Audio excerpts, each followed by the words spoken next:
రాజమండ్రి పుష్కర ఘాట్ లో బోటు మునిగింది. ముగ్గురు యువకులు గల్లంతైనట్లుగా బ్రేకింగ్ న్యూస్ మనకు అందుతోంది.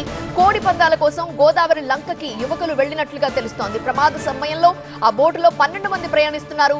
ఈత రావడంతో 9 మంది సురక్షితంగా ఒడ్డుకు చేరుకున్నారు. మరొక ముగ్గురు గల్లంతయ్యారు. గల్లంతైన వారు రాజు, అన్నవరం మరొక యువకుడిగా తెలుస్తోంది.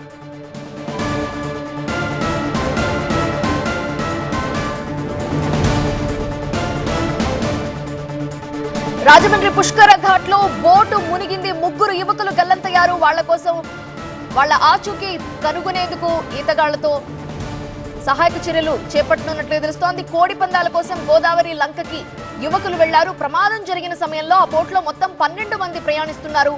ఈత వచ్చి 9 మంది సురక్షితంగా బయటకు వచ్చారు. అయితే ఈత రాకపోవడం వల్ల ఒక ముగ్గురైతే గల్లంతయ్యారు. గల్లంతైన వారిలో రాజు, అన్నవరం అలాగే మరొక యువకుడు ఉన్నట్లుగా గుర్తించారు. పూర్తి వివరానికి మా ప్రతినిధి సత్య లైవ్ లో సిద్ధంగా ఉన్నారు. సత్య, ఆ ముగ్గురి ఆచూకీ కోసం ఎలాంటి ప్రయత్నాలు జరుగుతున్నాయి, వివరాలేంటి? ప్రస్తుతం 3 టౌన్ పోలీసులతో పాటు 1 టౌన్ పోలీసులు కూడా ఘటనాస్థలికి చేరుకున్నారు. ఎందుకంటే ఇక్కడ ఇద్దరు యువకులు రాజుతో పాటు మరొక యువకుడు కూడా గల్లంతయ్యారు. ప్రస్తుతం రాజమండ్రి పుష్కర్ వద్ద ఉన్నాము. వీళ్ళంతా కూడా ఉదయం మధ్యాహ్నం 2 గంటలకి కోటిలింగాల ఘాట్ నుంచి బయలుదేరి అవతల ఒడ్డుకి, ఏదైతే అవతల ఒడ్డు ఉందో అవతలకి వెళ్ళిన సమయంలో పిల్లర్ నెంబర్ 8 వద్ద వీళ్ళంతా కూడా గల్లంతగా తెలుస్తుంది. ఎందుకంటే గల్లంతైన వారిలో గాడా రాజుతో పాటు భవానీపురం చెందినటువంటి అలాగే చబల అన్నవరం సింహాచలం నగరం చెందినటువంటి ఇద్దరు వ్యక్తులు గల్లంతైనట్టు తెలుస్తుంది. మూడో వ్యక్తి సేఫ్గా తెలుస్తుంది. ప్రస్తుతం స్థానికంగా ఉన్నటువంటి కలెక్టర్ ఇప్పటికే ఆదేశాలు జారీ చేశారు. ఎందుకు ప్రమాదం జరిగింది వివరాలు సేకరించమని చెప్తారు. స్థానిక కుటుంబ సభ్యులు ఉన్నారు. మీ కుటుంబ సభ్యులు ఎవరైనా ఉన్నారు? రాజు ఉన్నాడండి. ఎలా జరిగింది? ఎక్కడి నుంచి అలా బయలుదేరారు సార్? ఇక్కడ 24 మెంబర్స్ని ఎక్కించుకున్నారంట. ఇక్కడ కోటిలింగాల ఘాట్ ఇక్కడే సార్ 24 మెంబర్స్ ఎక్కించుకున్నారంట. ఆ పిల్లల దగ్గరికి వెళ్ళేటప్పటికి లోడ్ ఎక్కువ అయిపోయిందని చెప్పేసి మళ్ళీ రిటర్న్ వచ్చారంట. రిటర్న్ వచ్చి కొంతమంది దింపేసినారంట. దింపేసి మళ్ళీ వెళ్ళేటప్పటికి అందులోకి వాటర్ వచ్చేస్తుంది. ఏంటంటే పర్లేదు వెళ్ళిపోవచ్చు అని చెప్పి. ఎందుకు వెళ్ళారు అంటే అక్కడ అవతల ఏమన్నా వేరే పార్టీకి వెళ్ళారా లేదంటే పార్టీకి ఏమి వెళ్ళారు సార్? సరదాగా వాళ్ళ వీకెండ్ అని చెప్పేసి ఎంజాయ్ చేయడానికి వెళ్ళారండి. వాళ్ళు ఎవరికి లెక్కలు అలవాటు. 2 ట్రిప్లు వేసారు. ఏ సార్? 2 ట్రిప్లు వేసారా? ఇక్కడ వరకు ఒక ట్రిప్ వెళ్ళిందండి. 12 మంది 24 మెంబర్స్ ఎక్కారు సార్ ఒక బోట్లో. లోడ్ ఎక్కువైపోయిందని చెప్పేసి బ్యాక్ వస్తారు. 12 మెంబర్స్ని ఇక్కడ దింపేశారు. దింపేసి అలా అటువైపు బోర్డు దగ్గరికి వెళ్ళేటప్పటికి లోడ్ ఎక్కువైపోయి వాటర్ వచ్చేస్తుందండి అందులో. ఎందుకు వస్తుందంటే ఏం పర్లేదు అని చెప్పేసి తీసుకెళ్ళండి అంట ఆయన. సార్ ఎంతమంది గల్లంతారు? ఇప్పుడు 2 గల్లంతయ్యారు. బంధువులలో మా తమ్ముడు రాజు అండి. ఇది ప్రస్తుతం ఘటనా స్థలానికి పోలీసులు చేరుకున్నారు. అలాగే ఎన్డీఆర్ఎఫ్ను కూడా పంపించారు. లోపల సర్చింగ్ ఆపరేషన్ జరుగుతుంది. ఎందుకంటే రాత్రి సమయం కావడంతో 8వ పిల్లర్ మధ్యలో ఉంది కాబట్టి బోటు ఎక్కడ ఉందని గుర్తిస్తున్నారు. ఎందుకంటే పుష్కర్ ఘాట్ అనేటప్పటికీ సాధారణంగా ఇక్కడ భక్తులు ఎక్కువ వస్తూ ఉంటారు. సాధారణంగా మధ్యలో లంక్ ఉంటుంది కాబట్టి అక్కడ పార్టీస్ చేసుకోవడానికి ఆదివారాలు మాత్రం వెళ్తారు. కానీ సోమవారం ఏం జరిగింది? స్థానిక డిఎస్పీ మనతో ఉన్నారు. ఏం జరిగింది సార్? సత్య ఆపరేషన్ కొనసాగుతుంది.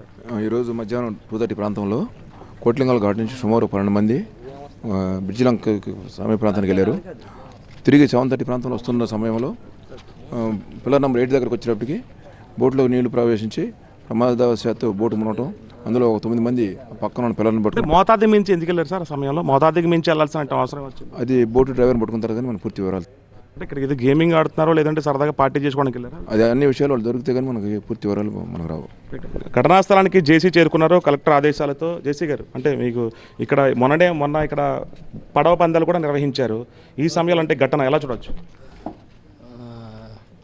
చూద్దాం. మనం ఇంకా మిగిలిన వాళ్ళు పోయారు కదా, మొత్తం 12 మందిలో 10 మంది బయటపడ్డారు కదా, వాళ్ళతో ఎంక్వైరీ చేసుకొని ఏ ఉద్దేశంతో అక్కడ పోయారనేది కనుక్కొని తదుపరి చర్య తీసుకోవడం జరుగుతుంది. అంటే రాత్రి సమయాల్లో అంటే మధ్యాహ్నం వెళ్ళినప్పటికీ కూడా బోటులో 24 మంది బంధువులు చెప్తున్నారు. ఎందుకంటారు? బోటుకి పర్మిషన్ ఉందా? అటువంటి ఏం లేదు. మామూలుగా ఇక్కడ మనం బోటు ఫిషరీస్ వాళ్ళు పంపిస్తుంటారు. బోటుకు అంటే పర్మిషన్ ఉన్న వాళ్ళే చేస్తారు. అంటే పర్మిషన్ లేని వాళ్ళు ఫిషరీస్ వాళ్ళు తర్వాత అటువంటి వాళ్ళు పోయి ఉంటారు. లోకల్ ఉన్న వాళ్ళే తప్ప వీళ్ళంతా యాత్రికులు కాదు పోయిన వాళ్ళు. వీళ్ళంతా లోకల్ ఉన్న వాళ్ళే. అంతేనా బాబు? అంతా లోకల్ ఉన్న వాళ్ళే. వాళ్ళంతా ఫిషరీస్ వాళ్ళు. వాళ్ళకంతా బోట్లన్నీ తెలిసిన వాళ్ళే. మొత్తం 2 మాత్రం మిస్ అయినట్టు మనకు ఇప్పుడు తెలిసిన సమాచారం మేరకు 2 మాత్రం తెలిసింది. మొత్తం ఆ బోట్లో 12 మంది పోయినట్టు తెలిసింది. అందులో 10 మంది సేఫ్గా వచ్చినట్టు, 2 మాత్రమే అక్కడ మునిగిపోయినట్టు తెలిసింది. ఆ 2 కొరకు ఇప్పుడు గాలింపు చేస్తున్నాం. ఓకే. అనధికారికంగా ఉన్న వాళ్ళు వెళ్ళారా, ఏం జరిగింది, బోటులో అంతమంది ఎందుకు వెళ్ళారు? ఆ మిగతా 10 మందిని మనం విచారణ చేసుకొని ఎందుకు అంటే సేఫ్ అయిన వాళ్ళని విచారణ చేసుకుని ఎందుకు వెళ్లాల్సి వచ్చింది ఆ టైంలో అనేది విచారిస్తున్నాం అనేది స్థానికంగా ఉన్నటువంటి జేసీ చెప్తున్నారు, అలాగే డిఎస్పీ కూడా చెప్తున్నారు. పోలీసులు ఘటనా స్థలానికి చేరుకున్నారు. ఎన్డీఆర్ఎఫ్ బృందాలు అయితే మాత్రం గల్లంతైనటువంటి ఇద్దరు కోసం గాలిస్తున్నారు. 10 మంది సేఫ్గా ఉన్నారు అనేది మాత్రం అధికారులు చెప్తారు. ఇది ఇక్కడ ఉన్నటువంటి రాజమండ్రి పుష్కర్ ఘాట్ ఉన్నటువంటి పరిస్థితి. War to studio. Right Satya.